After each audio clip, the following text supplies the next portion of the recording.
আস্তাগফিরুল্লাহ আস্তাগফিরুল্লাহ, এনাদের এই ভূতের মেয়ে রাম নাম। আমিন।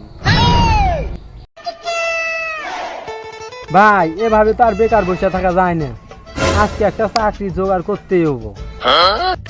আস্তাগফিরুল্লাহ আস্তাগফিরুল্লাহ, এনাদের এই ভূতের মেয়ে রাম নাম। আল্লাহ, আমিন।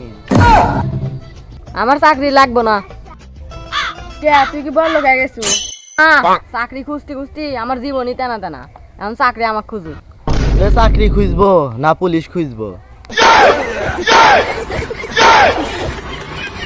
তোরা হাসিস না রে, আমি একটা চাকরির খোঁজ পাইছি।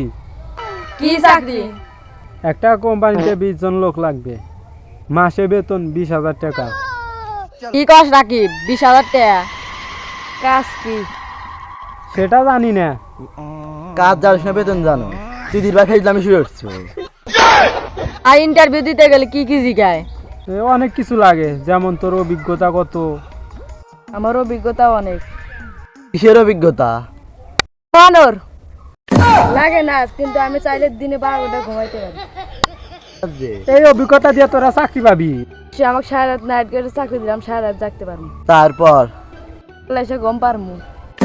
চিন্তা করিস না, আমি ইন্টারভিউতে সব প্রশ্নের উত্তর দিয়ে আনবো। তা তোর পড়াশোনা কত দূর?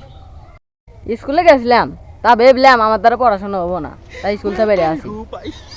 তুই তাহলে শিক্ষিত না অশিক্ষিত? না, আমি মাঝামাঝি। মাঝামাঝি আবার কি? বই খুললে অশিক্ষিত, বই বন্ধ করলে আমি শিক্ষিত।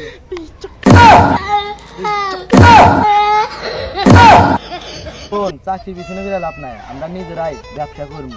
কি ব্যবসা? চা বিক্রি করব। তা তোরা কেউ চা বানাতে পারিস?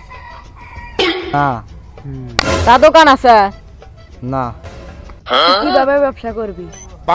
তোরা 3 জন মিলে চা বানাবি, আমি ক্যাশে হইতে টাকা করব। ও লেলে, আমরা 3 জন কাম হইরা মরমু, আর টিয়া তুই নিবি? না, আমরা 4 জন টাকা সমান সমান ভাগ করে নিব। সমান সমান? না, তোরা 3 জনের দিকে 10 টাকা করে, আমি নেব 100 টাকা। সমান ভাগ করবে না? কারণ আমি ব্যবসার মালিক। এই ব্যবসা শুরু হওয়ার আগে বাদ